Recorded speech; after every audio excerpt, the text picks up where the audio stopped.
Nope.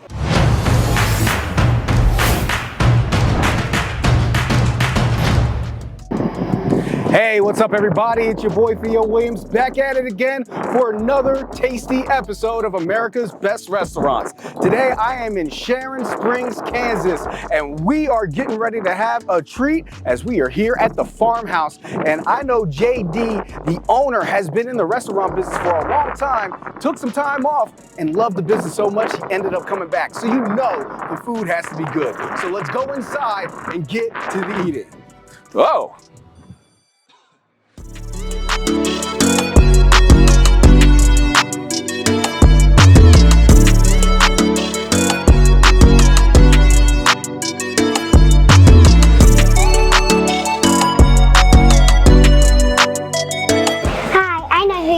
You're Theo from America's Best Restaurant. Hi, and what's your name? My name's Taylor. Here, let me take you to my mom. Okay, cool.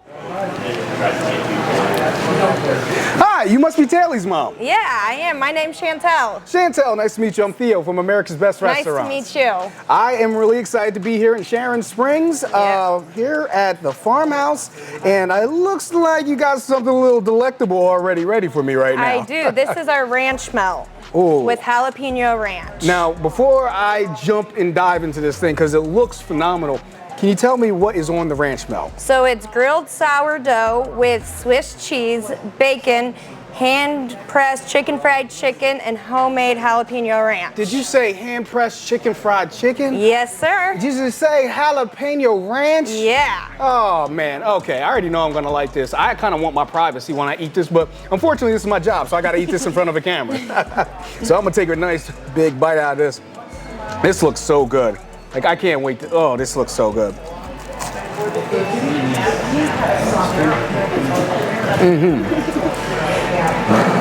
Wow. So, that's a sandwich right there. Yes. I could have that for brunch, lunch, dinner, late night snack, Yes. a bar mitzvah, Christmas, I don't care. The jalapeno ranch, so good. On top of that, fried chicken, and of course bacon makes everything better. And then on top of the grilled sourdough, thank you so much for bringing that to me. You're welcome. Thank you. I really appreciate it, but even though I love this sandwich, I want to check out the kitchen. Sounds good. See what Let me head you that way. All right, cool. All right, this way.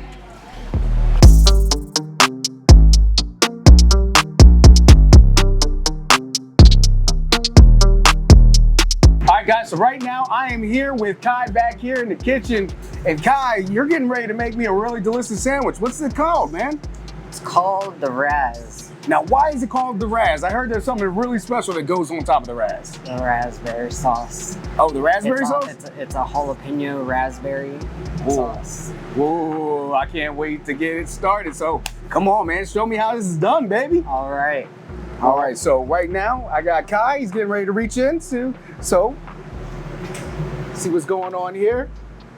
Okay, so first Kai is going to put the bacon on the grill. I mean, listen, I think we all know every good sandwich starts off with some delicious bacon. That it does. Okay, Kai, so what are you doing next? Next, we need our croissant. Okay, so now we're gonna put it on the croissant. So now, first you got the salty of the bacon, you got the buttery flavor of the nice flaky croissant, so I love that, all right? And then next, as the bacon's going, I like to take the raspberry sauce. Oh, I like to look at that. drizzle a little bit on the bottom. Nice. That way you get the flavor in every bite. Absolutely, the flavor in every bite, get a nice little drizzle on the bottom, absolutely. Yes. So what we got going on next? Well, before we get too far, I better drop my fry. Okay, French fries, we're gonna drop those, all right? So next, after dropping the French fries, what we got working on? Next, we've got our bacon. The bacon. Oh, and look at that delicious, beautiful, beautiful looking bacon. I can't wait to try some of that. All right. And then we can't forget the The Lechuga. We got some of the Lechuga going on there. That lettuce. So now we're up in the crispy factor. We got the crispy bacon, we got the crispy lettuce. What's going on next? And then we've got our tomatoes. So basically what we got going on right now is a BLT. Okay. Yes. So we got the BLT going on. BLT action, what's up now? But our secret ingredient. Oh, we got a secret ingredient, okay. This is what makes this different than a BLT. Got it, okay. What makes it different? Our smoked turkey, smoked ham. Oh, smoked turkey and smoked ham? Yes. Really? Oh, dude, okay. I am getting excited now. Woo! And then to top all of that off. It's gonna be so good. So now comes the cheese. You already know a good sandwich needs cheese, baby. It ain't easy without the cheesy. You can't have your turkey without Swiss. No, you gotta have a good Swiss and Swiss. turkey just, and then to top that. And another douse of that Raz jalapeno sauce. I love it. Most definitely. Awesome. And then we can't forget. This is good stuff right here.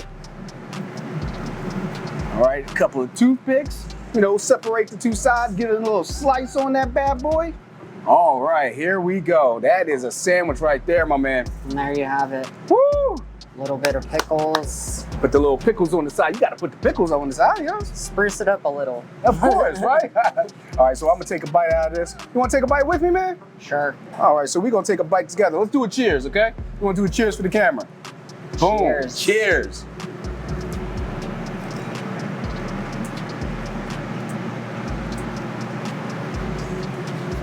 Yeah, man.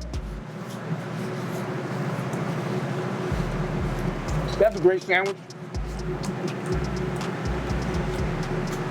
Because you got all that meat on there. You got the ham, you got the smoked turkey, you got the bacon, then you got the Swiss cheese, which always goes great with turkey. On top of that flaky, buttery bun, and then that sweet jalapeno, or raspberry jalapeno sauce. Brings it all together.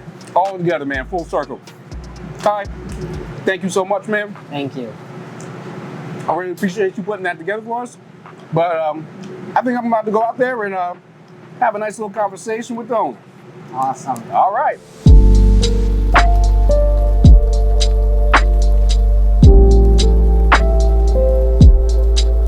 All right, guys, so right now I am here with the owners of the Farmhouse. I got JD and his wife, Lisa. Thank you so much for inviting us here to the Farmhouse out here in Sharon Springs. Well, thank you for coming. We're excited to showcase some of our most popular items. Well, I mean, I got this delicious looking burger and wings sitting right in front of me. So I'm really excited to try this. I can't wait to sink my teeth into this. However, I do want to talk to you guys, get a better idea of your story, get a feel for this restaurant and what makes this place tick. Now, like JD, for example, I know you have a lifelong worth of information and knowledge and experience in the restaurant industry. So how about you tell the people in America about that? Yeah, I started when I was 8 years old washing dishes. And then I started when I was 10 or 11 helping the cooks. I would make toast and butter toast and cut toast and put French fries down. And before I knew it, at 12 or 13, I was a grill cook. Nice. We just had a problem that I couldn't hardly reach the window, and the customers, they bought me a chef's hat, so the customers would see that hat right through the window and wonder who was actually cooking. And by the time I was 16, I was pretty good. I like to hear that, man. That must have been a hilarious sight. Like, where's my burger? And all of a sudden you just see a little chef hat zigzagging and back and forth in the background. That is so hilarious. So, you know, you got started at a very young age in the restaurant industry. And then up until a certain point, like, you know, you owned a restaurant, but then you kind of walked away from the restaurant business. Kind of explain what went into, first off, you know, the time you spent walking the restaurant business and you walking away, you know, what was going through your mind, the fact that it was something you did your entire life and you kind of pivoted off of it for a little bit? Yeah, the restaurant business is not easy, and we was going to try to de-stress our life a little bit, and took a total change. It really wasn't any less stressful and a whole lot more traveling anyway. Yeah. But yeah, and then with the negative oil prices and the COVID, it was just time to do something different. And the only other thing I knew was the restaurant business. This restaurant had been sitting empty. I knew the history because my sister had it 12 years ago. Wow. For 10 years. Wow. So I knew what it could be. It hadn't been that for the last several years. I loved it, and that's crazy because like not only did you grow up in the restaurant business with your father, then your sister actually owned the very building that we're in right now previous to you owning it, and then I guess the restaurant was kind of in flux for a lot of years with a lot of different owners and stuff. That's correct, yes. That is really cool. So you already knew the potential of this place, you already were comfortable and familiar with the place, so you just decided like the restaurant business was calling you back and you just jumped right back in, huh? Yes, sir. Just like that. Now Lisa, now what was this transition like from you? Like you went from restaurant touring to, you know, JD being on the road for oil and then thrown right back into the firing pan with the with the restaurant. Well, I was pretty much retired at home. Got to spend a lot of time with my grandkids. And then my husband decided, to get into another restaurant. And I said, I don't know if I'm going to do that or not. He said, you'll be able to stay at home a lot more. And I go, really? I don't think so. But no, we're always here. I was about to say, did you get to stay home more? No, not at all. The old bait and switch. So I love to hear the story. You know, and you know, in a town that is as small as Sharon Springs, you have about 725 people live in this town. I got to imagine a restaurant like this must have one major impact on your community and surrounding areas. So talk about, you know, what the impact on this community this restaurant has. Well, this restaurant was closed for a long time, like we said. Plus, there was family restaurants in every town around us, and they're all closed too. The only restaurants you could get in the area were Mexican food or fast food, basically. So there was a definite need, and we draw from all over. It's amazing to me how far people will drive to eat now.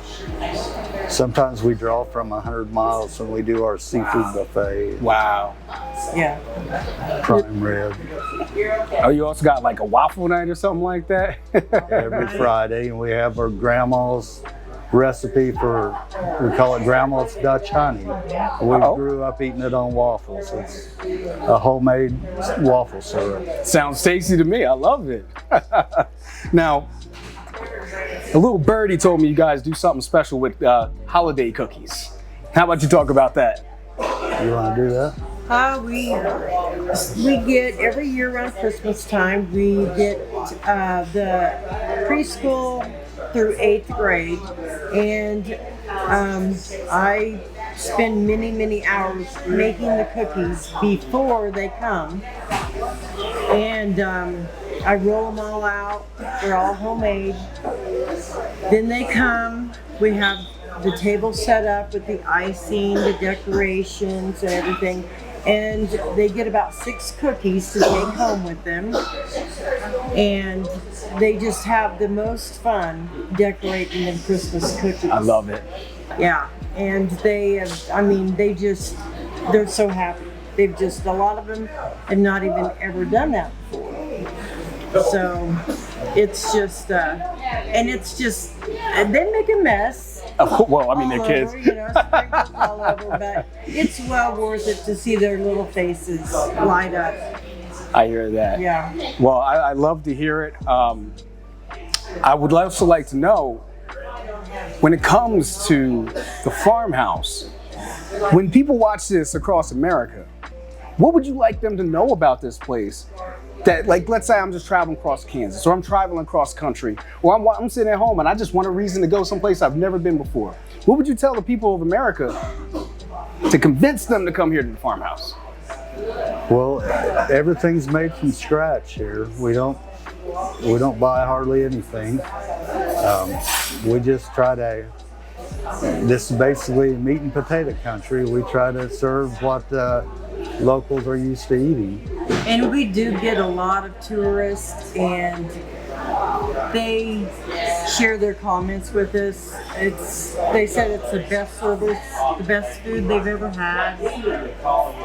We have a real good, a lot of good employees, and they always say how nice and neat the place is and clean. Nice. So that means a lot to us to hear that from people that are traveling. They said this is the best restaurant they've been to for miles. Love to hear it. Love to hear it. Well, now that we found out about the lovely history here at the farmhouse and the background of JD and his wife Lisa, now it's time for the fun part, the most fun parts, trying this delicious food that I got in front of me right now. So tell me what I am looking at in front of my face at the moment. So the burger is called our Southwest burger. It's got pepper jack cheese, bacon, and our onion ring with our homemade jalapeno ranch sauce. Look at that. Oh yeah. About to take a nice hulking bite out of this bad boy. It looks so good.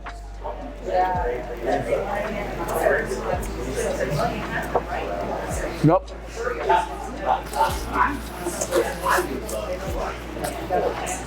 I love the flavors. Like, that's a good burger because, what was that sauce called again? Jalapeno ranch. Jalapeno ranch. The creaminess of the jalapeno ranch gives us off a robust flavor. And then you got a bacon cheeseburger, which is always delicious. Cooked perfectly. Nice and tender. That's a really good burger. And I agree. That's probably the best burger and probably about 100 miles of here. Really good burger. And what are these wings right here? So we use that raspberry jalapeno sauce. Again, we make everything. A lot of people like mango habanero, so I thought this might be similar but different to have our own signature on it. So is this the same sauce that I had on my sandwich earlier? Same sauce. Oh man. You know, this is about to be a problem. Oh man. I'm glad I got my napkins this time. I always forget my napkins. I got my napkins this time. So I'm gonna take a bite out of this. I'm gonna get it all over myself. I'm just gonna let y'all know it's gonna be all over here, but it is what it is. That's how you know you're enjoying it, right? That's right. Oh yeah. Not too spicy, but It's sweet. You got a little hit of spice. It like tickles your tongue just a little bit, but it's not overpoweringly sweet. Perfect. I can see myself saddling up in front of the TV, watching the game, watching the Cornhuskers, and have a good time. Y'all Cornhuskers fans? Never mind, don't answer that. Well, I really appreciate you guys having me out here and having America's Best Restaurants out here to try your wonderful food. I know I got it all over my face right now. So the final question that I have for you guys is, what does the future look like for the farmhouse? Well, the best way to answer that is these guys. All right, guys, so I just had a great time here at the farmhouse. Love kicking it with JD and his wife, Lisa, and the whole family. Everything was phenomenal. That chicken ranch sandwich, I can't even remember the name of it. It was a ranch melt. Oh, it was so delicious. And then I got to try the turkey raz, and that was good. The wings, the burger, everything was phenomenal. We just had a great time here at the farmhouse. So, for everybody that's been watching, I'm Theo Williams. For America's Best Restaurant.